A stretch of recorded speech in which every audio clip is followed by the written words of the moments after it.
You just realized your business needed to hire someone yesterday. How can you find amazing candidates fast? Easy. Just use Indeed. Stop struggling to get your job post seen on other job sites.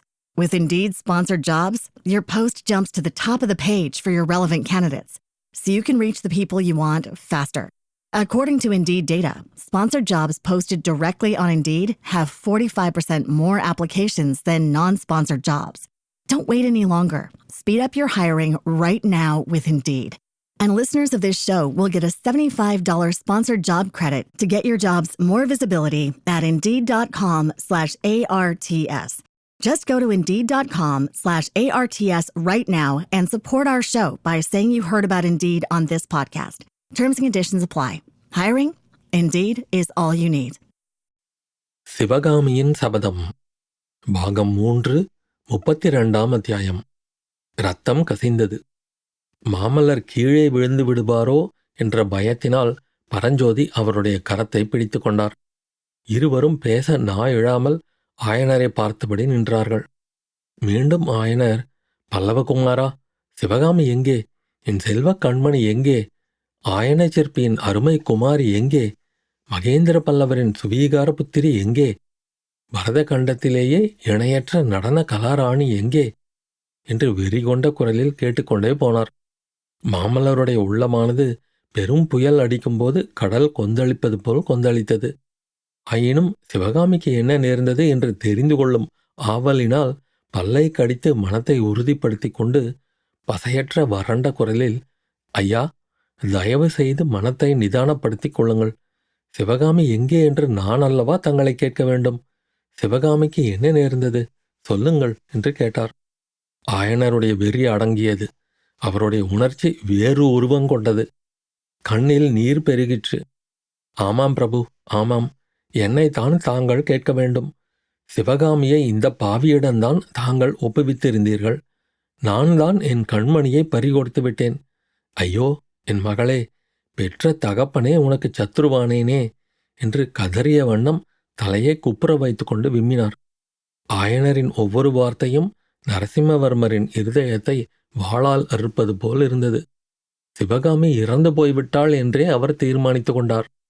பொங்கி வந்த துயரத்துக்கும் ஆத்திரத்துக்கும் இடையே சிவகாமி எப்படி இறந்தாள் என்று தெரிந்து கொள்ளும் ஆவலும் எழுந்தது. ஒருவேளை சளுக்கர்களால் அவளுடைய மரணம் நேர்ந்திருக்கும் என்ற எண்ணம் மின்னலை போல் உதயமாகி அவருடைய உடம்பையும் உள்ளத்தையும் பிளந்தது. மீண்டும் ஒரு பெருமுயற்சி செய்து மனத்தை திடப்படுத்தி கொண்டார். அதிகார துணியுடைய கடினமான குரலில், ஆயனரே, மறுமொழி சொல்லிவிட்டு அப்புறம் அழும். சிவகாமி எப்படி இறந்தாள், எப்போது இறந்தாள் என்று கர்ஜித்தார். ஆஹா, என் கண்மணி இறந்து விட்டாளா என்று அலறிக்கொண்டு படுத்திருந்த ஆயனர் எழுந்து நிற்க முயன்றார். அவர் கால் தடுமாறியது. பயங்கரமாக வீறிட்டு கொண்டு தொப்பென்று தரையில் விழுந்தார். இறந்து விட்டாளா என்ற கேள்வியினால் சிவகாமி இறந்துவிடவில்லை என்ற உண்மை மாமல்லன் மனத்தில் பட்டது. ஆயனர் அப்படி நிற்க முயன்று விழுந்தபோது அவருடைய காலில் ஊனம் என்னும் விவரமும் மாமல்லருக்கு தெரிந்தது. இதனால் அவர் கல்லாகச் செய்து கொண்டிருந்த மனம் கனிந்தது. ஐயா, தங்களுக்கு என்ன என்று கேட்டுக்கொண்டே ஆயனரின் அருகில் வந்து உட்கார்ந்தார்.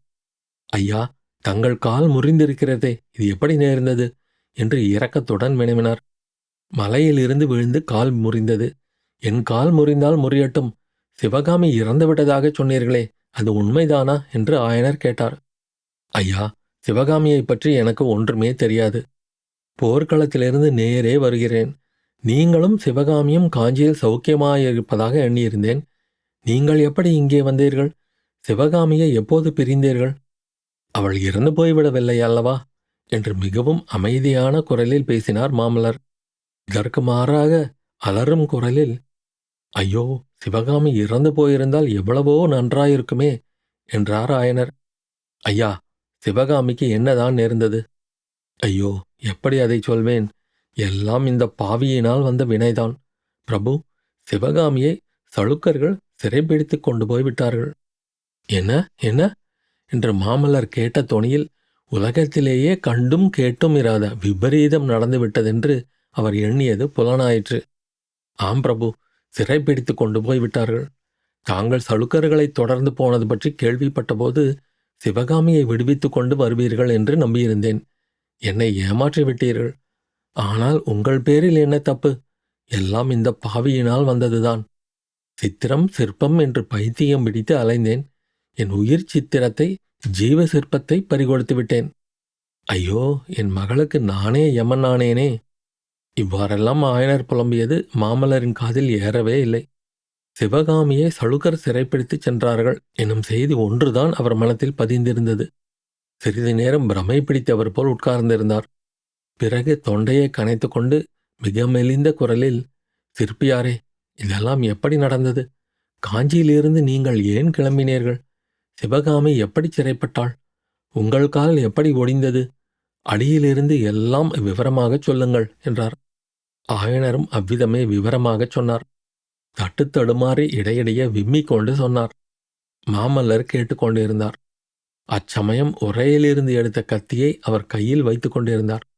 கத்தியின் கூரிய விளிம்பை அவர் இடக்கை விரல்கள் தடவிக்கொண்டிருந்தன. அவ்வாறு தடவிய போது விரல்களில் சில கீறல்கள் ஏற்பட்டன. அந்த கீறல்களில் கசிந்த ரத்தம் சொட்டு சொட்டாக தரையில் சொட்டி குட்டையாக தேங்கியது. அத்தியாயம் முடிவு. You just realized your business needed to hire someone yesterday. How can you find amazing candidates fast? Easy. Just use Indeed. Stop struggling to get your job post seen on other job sites. With Indeed sponsored jobs, your post jumps to the top of the page for your relevant candidates, so you can reach the people you want faster. According to Indeed data, sponsored jobs posted directly on Indeed have 45% more applications than non-sponsored jobs. Don't wait any longer. Speed up your hiring right now with Indeed. And listeners of this show will get a $75 sponsored job credit to get your jobs more visibility at Indeed.com/ARTS. Just go to Indeed.com/ARTS right now and support our show by saying you heard about Indeed on this podcast. Terms and conditions apply. Hiring? Indeed is all you need.